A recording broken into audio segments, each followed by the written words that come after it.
बिस्मिल्लाहिर्रहमानिर्रहीम अस्सलाम वालेकुम। This is Mohammad Hamza for computer science. I hope कि आप तमाम व्यूअर्स खैरियत से होंगे and welcome to the first lecture of undergraduate and postgraduate lecture.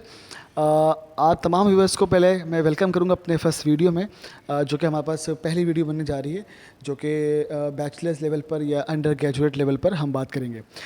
तो since it is a first video, so therefore I would like to inform the procedure of our video. मैं try करता हूँ कि मेरी video के अंदर दो parts हों, दो सेगमेंट हो।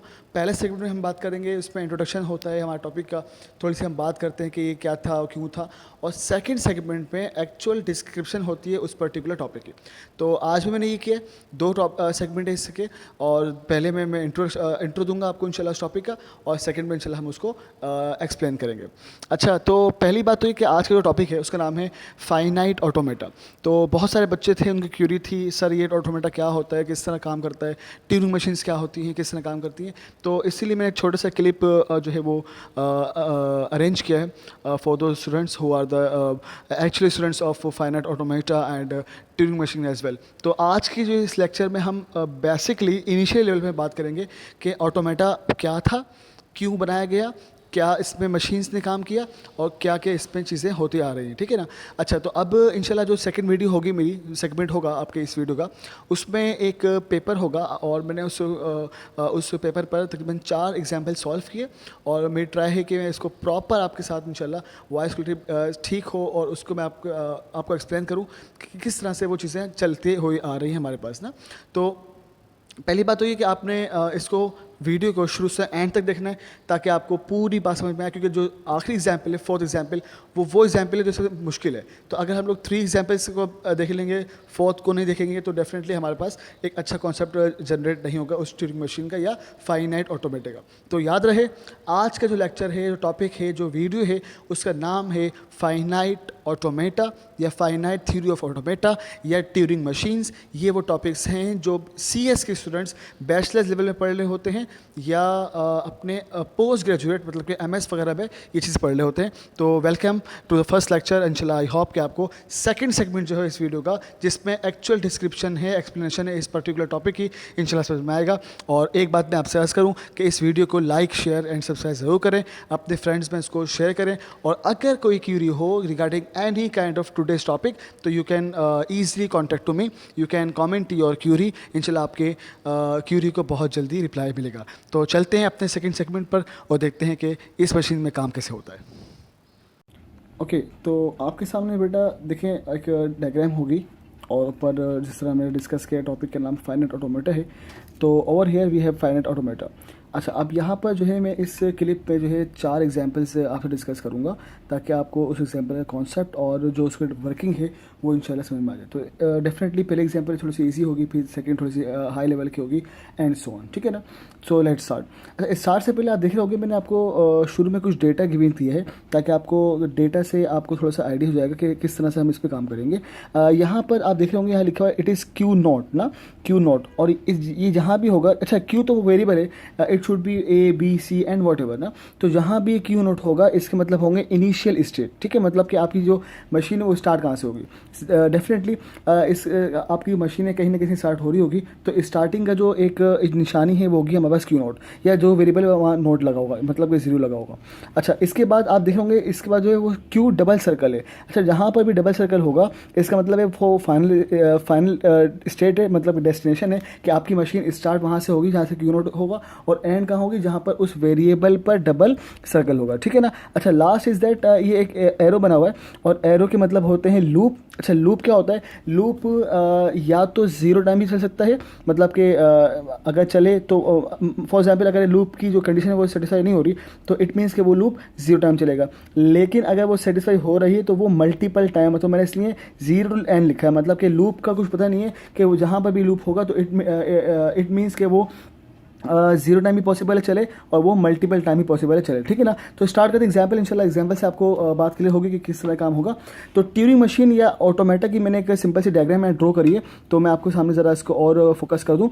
एग्जाम्पल 1 आपके देख रहे होंगे, और यहाँ पर ये है Q नोट, ठीक है ना। Q नोट स्टार्ट हो रहा है और जा रहा है Q1 पर, मतलब कि स्टार्ट से जा रहा है फाइनल पर। अच्छा, जो जा रहा है तो ये A और B, मतलब कि दोनों चीज़ें प्रोड्यूस हो रही है इससे। इसका मतलब क्या हुआ, इसका मतलब ये हुआ कि इस लैंग्वेज से या इस मशीन से जो लैंग्वेज डिस्कवर होगी वो ए भी पॉसिबल है, और ये एक सिंबल है, मतलब कि ये और का सिंबल है कि या तो ए या तो बी। क्यों? जब आप स्टार्ट करेंगे तो या स्टार्ट से लेके एंड तक या तो आपके पास ए आएगा या तो बी आएगा। तो इट मीन्स कि अगर आप स्टार्ट कर रहे हैं ए से तो आपकी लैंग्वेज ए डिस्कवर करेगी, और अगर आप स्टार्ट कर रहे हैं बी से तो आपकी जो मशीन है उसकी लैंग्वेज बी होगी। ठीक है ना? तो ये बहुत सिंपल मशीन थी, क्योंकि इसमें एक ही ट्रांजेक्शन है स्टार्ट से लेकर एंड तक, और उस ट्रांजेक्शन के अंदर दो वेरिएबल्स हैं, या तो वो ए या तो बी। ठीक है। अच्छा, सेकंड देखते हैं हम। सेकंड में थोड़ी सी कॉम्प्लेक्सिटी मैंने बढ़ा दी ताकि आपको थोड़ा सा आइडिया हो जाए। इसमें क्यू नॉट से स्टार्ट हो रहा है और क्यू टू पे जा रहा है, मतलब कि तीन मशीन हैं यहाँ पर, तीन स्टेट्स हैं। पहली स्टेट क्यू नॉट है, दूसरी क्यू वन है, तीसरी क्यू टू है। अच्छा, तो ये क्या बोल रहा है? ये कह रहा है कि जब आपकी क्यू नॉट मशीन आपकी क्यू नॉट से क्यू वन जाएगी, जब आपकी मशीन क्यू नॉट से क्यू वन जाएगी तो वो प्रोड्यूस करेगी या तो ए या तो बी। ठीक है। लेकिन जब वो Q1 से Q2 जाएगी तो वो सिर्फ B प्रोड्यूस करेगी। इसका मतलब क्या हुआ? ये और ये मशीन ऑलमोस्ट सेम है, इन दोनों का ये पार्ट ऑलमोस्ट सेम है, लेकिन इस मशीन में ये चीज़ इससे एडिशनल है। ठीक है ना? तो जो आउटपुट इसका आएगा वो आउटपुट इसका आएगा इनिशियली। ठीक है ना? मतलब ये हुआ कि क्यू नॉट से Q1 जाऊंगा तो या तो ए प्रोड्यूस होगा या बी प्रोड्यूस होगा, लेकिन जब मैं Q1 से Q2 जाऊंगा तो बी ही प्रोड्यूस होगा। इसीलिए मैंने क्या लिखा है कि इस मशीन की जो लैंग्वेज है वो या तो ए बी है, मतलब कि ये, या तो वो बी बी है, मतलब कि ये। Is that clear to you? तो ये हमने इस तरह किया। अच्छा, अब जो एग्जांपल नंबर 3 है वो थोड़ी सी और मुश्किल कर दी मैंने ताकि आपको जैसा और ये बात क्लियर हो। यहाँ पर सिर्फ दो स्टेट्स हैं, इनिशियल और फाइनल, लेकिन वो कह रहा है कि इनिशियल से जब आप फाइनल जाएंगे तो या तो ए प्रोड्यूस होगा या बी प्रोड्यूस होगा, लेकिन जब फाइनल पे जाएगा। अच्छा, ये भी चीज़ एक मैं आपको अर्ज करूँ कि ये भी पॉसिबल है कि आपकी किसी भी स्टेट पर लूप लगा हुआ हो, तो इट मीन्स कि वो चीज़ वहीं घूम रही है ना। तो आप देख रहे हैं यहाँ पे लूप लगा हुआ है आपके Q1 पर, और Q1 ही आपका फाइनल स्टेट है। तो इट मीन्स दैट, और मैंने ऊपर कहा आपसे, आप देख सकते हैं यहाँ पर वीडियो में कि ऊपर ही कहा कि जहाँ पर लूप होगा, इसका मतलब ये कि वो चीज़ या तो 0 टाइम चलेगी या एंड टाइम चलेगी। तो अब फॉर एग्जाम्पल अगर मैं बात करूँ आपसे कि आपका जो Q1 है, तो Q1 का जो लूप है वो ए प्रोड्यूस करेगा। मतलब ये हुआ, हम अज्यूम करते हैं कि ये लूप नहीं चल रहा अभी। ठीक है ना? ये लूप नहीं चल रहा, तो क्या प्रोड्यूस होगा? या तो ए या तो बी। ठीक है ना? मतलब कि वो मैंने यहाँ पे लिखा नहीं है, आप लिख सकते हैं यहाँ पर। अच्छा, इसके अलावा अगर ये लूप चल गया, तो क्या प्रोड्यूस होगा? ए या बी ए, वो यहाँ लिखा है मैंने, ए और बी ए। क्यों ए? क्योंकि क्यू, अगर फॉर एग्जांपल क्यू नॉट से Q1 तक ए प्रोड्यूस हो रहा है तो वो ए ये रहा और इसका ए ये रहा। अच्छा, अगर फॉर एग्जांपल क्यू नॉट से Q1 बी प्रोड्यूस हो रहा है तो बी ये रहा। ठीक है, और इस लूप का ए ये रहा। Is that clear to you? अच्छा, अब आगे ये क्या लिखा है मैंने? Triple A. ये क्यों लिखा है? क्योंकि मैंने कहा लूप जो है वो इनफाइनाइट टाइम भी चल सकता है। अब इसका मतलब क्या हुआ? इसका मतलब डेफिनेटली आपको ये आपका आंसर ये होना चाहिए कि ये स्टार्टिंग ए तो आएगा, क्योंकि क्यू नॉट से Q1 पहुंच रहे हैं, एक ए तो पक्का आएगा, लेकिन ये जो दो ए हैं ये इसी लूप के ए हैं, क्योंकि हमने ऊपर डिस्कस किया कि लूप जहाँ भी होगा वहाँ पर एंड टाइम्स तक आपकी मशीन घूम सकती है। अच्छा, आगे जरा देखिए, मैं आपको दिखाऊँ तो यहाँ पे क्या है? सिर्फ ए। अच्छा, ये एक ऐसा आया, ये ऐसा आया कि आपका ये Q नॉट से Q1 गया और इस 1 तक उसने ए प्रोड्यूस किया। अच्छा, अब ये लिखा हुआ है बी। ये भी कैसे आया कि Q नॉट से Q1 गए, बी प्रोड्यूस किया है। आगे क्या लिखा है मैंने? बी और ए टिल सो ऑन। अच्छा, बी कैसे आया? क्योंकि Q नॉट से Q1 जब जा रहे हैं तो बी प्रोड्यूस करेगा और ए इनफाइनाइट टाइम प्रोड्यूस करेगा, इसीलिए यहाँ पर हमने B A and so on लिखा हुआ है। तो इस तरह से हमारे पास ये मशीन प्रोड्यूस हो रही है। तो ये थी एग्जाम्पल नंबर 3। ठीक है, अब चलते हैं हम एग्जाम्पल नंबर 4 पर, वो देखेंगे इंशाल्लाह, उससे आपका और कॉन्सेप्ट जनरेट होगा। ओके, तो यहाँ पर आप देख रहे होंगे आपके पास जो एग्जाम्पल नंबर 4 है, इस पर मैंने दो लूप लगाए हैं। Q नॉट से QA जाने के लिए हमारे पास ए तो जनरेट होगा। ठीक है ना? अच्छा, अभी हम एक एग्जाम्पल लेते हैं। हम Q नॉट से Q3 पे Q2 है, ये Q2 पे आते हैं विदाउट एनी लूप। तो हम देखते हैं क्या जनरेट होगा। अगर हम Q नॉट से Q1 आते हैं तो ए जनरेट होगा डेफिनेटली। अच्छा, ए तो जनरेट हो गया, और Q1 से Q3 मतलब कि जो इसकी फाइनल स्टेट है वहाँ पे आते हैं तो बी जनरेट होगा। तो मतलब ये हुआ कि इस लैंग्वेज का एक सिंबल तो हो गया, वो ए और बी हो गया, वो ये लिखा हुआ ए बी। अच्छा, ये ए बी कब है? जब कोई लूप जनरेट नहीं होगा, कोई लूप एग्जीक्यूट नहीं होगा। लेकिन अगर हम इस लूप की एग्जीक्यूशन में बात करें, और इस लूप की एग्जीक्यूशन में क्या होगा? या तो ए या तो बी ना। तो अब क्या होगा?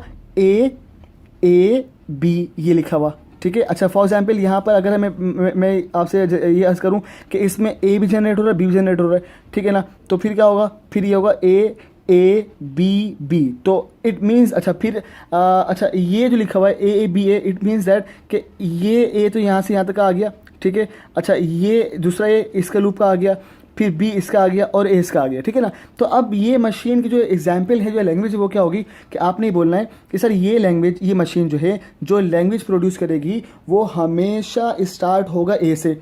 ये तो डन है, ये तो कंफर्म है ना कि इस मशीन की जो लैंग्वेज है वो हमेशा स्टार्ट होगी 1 से। लेकिन एंड जो है वो एंड मतलब कि यहाँ पे लूप लगा हुआ है, तो एंड वो बी पर भी पॉसिबल है और ए पर भी पॉसिबल है। क्यों?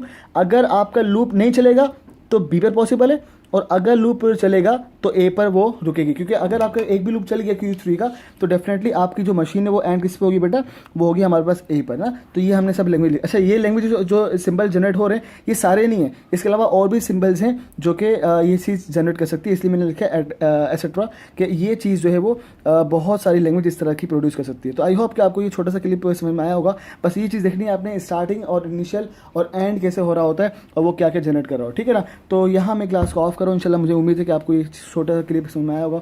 If in case of having any issue regarding this video, so you can comment on my YouTube channel and please don't forget to subscribe and like my channel. अल्लाह हाफिज़, मिलते हैं इंशाल्लाह अगले वीडियो लेक्चर में। तब तक के लिए अपना ख्याल रखिएगा। अल्लाह हाफिज़।